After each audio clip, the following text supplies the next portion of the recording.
Every small town has their fair share of local legends. They don't really travel past the borders of the town and most certainly never end up on the internet. Ironic, considering I'm writing this now. But the locals can tell them by heart. I've heard a lot of them in my time as a truck driver, but none of them actually held any truth to them. Except for one. The story of the ghoul. I heard it when I was traveling through South Dakota. I had stopped driving for the night as I was just too damn tired and it was so humid out that my windshield started to fog up. I'd ended up in some tiny town called Alaraj, about an hour from Custer and 3 hours from where I needed to drop my shipment. When I say it was tiny, I mean it. There were about 15 buildings total, most of them houses. The remainder were a sole restaurant with a bar attached, one church, and a gas station. I didn't exactly trust the restaurant's quality, but I was starving, so I figured that I'd at least sit at the bar and order some sliders, if they had them. The door jingled as I walked in, and a mostly empty dining room greeted me. There were 3 total people in the building from what I saw. There was the bartender, a bold, bearded man who immediately gave me a quizzical look. The only other person at the bar was a young woman, who was drinking a labelless beer, and didn't even turn her head to look at me when I sat down. I was clearly the outlier here. I wasn't exactly welcome, and I felt it. Still, I picked up a menu and tapped the beer that I wanted. When I took my first sip, she finally spoke. I haven't seen you before. Her voice was equal parts rough and soothing. I was startled, but I pride myself on being polite, so I turned to face her and tried to make small talk. I'm not from around here, just passing through. I figured. What brings you in here? The appetite of a fucking horse, that's what. I've been on the road for 11 hours. She giggled. She wasn't bad looking, but wasn't exactly my type either, so I hoped she wouldn't confuse my jokes as flirting. You're funny. I turned away for a moment to signal for another beer, then looked back at her. I have my moments at least. She looked at the bartender as he passed me my second pour, and waited for him to take my order before she signaled to him. Rico, should we do it? He grunted and walked into the kitchen. She seemed to take that as a yes and excitedly looked at me. We've got a tradition around here. Everyone who drinks at the bar has to tell a story.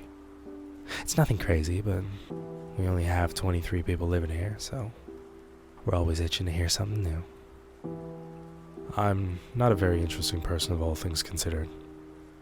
You would think I would have some crazy stories after traveling around the country, but I really never left the road long enough to see stuff like that.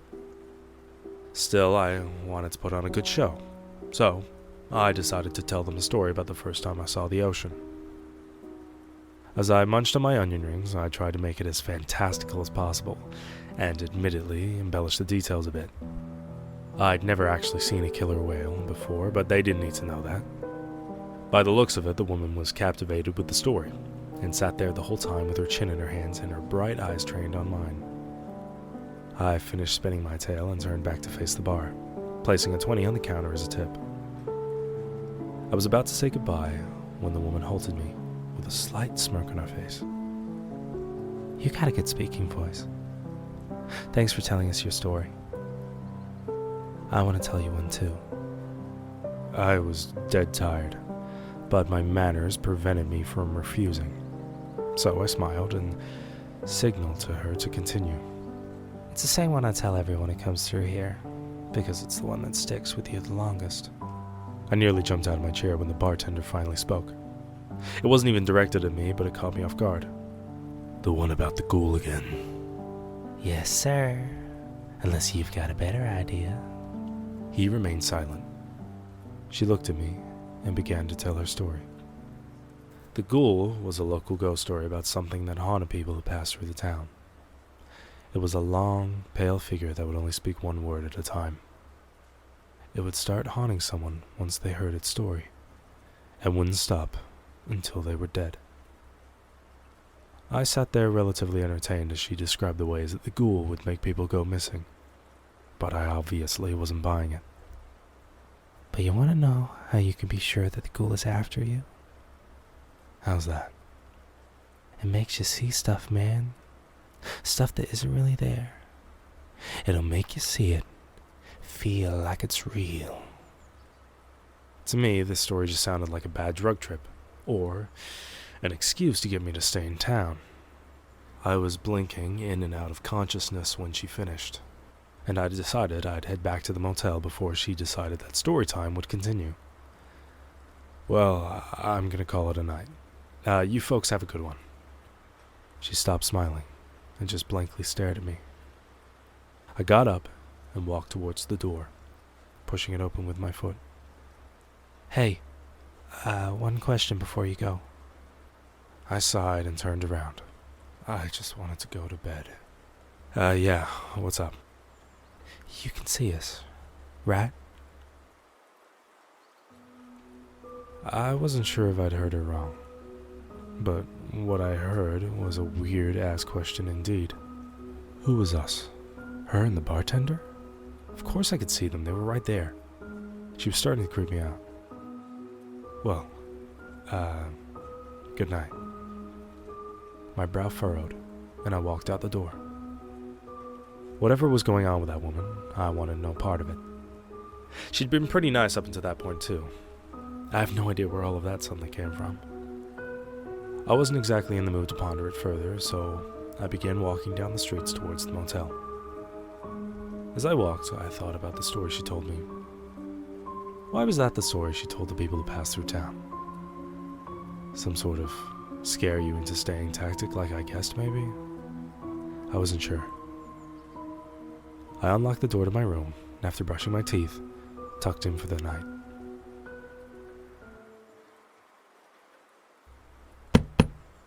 I woke up to a knock at the door. I rubbed my eyes and groaned. I didn't feel well rested at all. I rolled over and grabbed my phone off the bedside table, squinting as the bright light hit my eyes. It was 3 a.m. What someone could want at this hour, I had no idea, but I wasn't about to entertain it.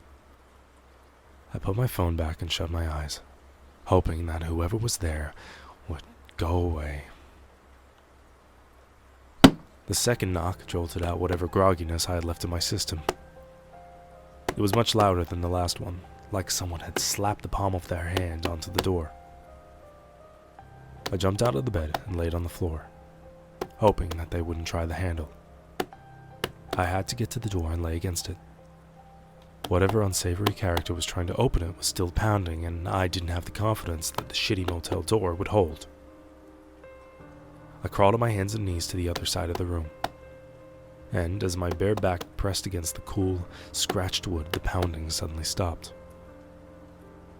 I was horrified that I would hear the handle turn, or feel the door give out from behind me after a kick, but none of that happened. Instead, I hear a shuffling from behind the door, which gave way to a single, word-breaking silence. Open! It was no louder than a whisper, but in the deafening silence, I heard it clearly. My heart sank, and I tried to process what I just heard. It didn't sound like anyone I knew, obviously, but it also didn't sound either male or female. I tried my best not to move, and held my breath. Please, open! Every hushed word pumped a dose of adrenaline directly into my system. Whoever was out there was either sincerely in need of help, or trying to coax me to open the doors so they could do God knows what. I had to stay put. If I went to grab my phone, I was afraid that the door would fly open, and I'd have to face whoever it was.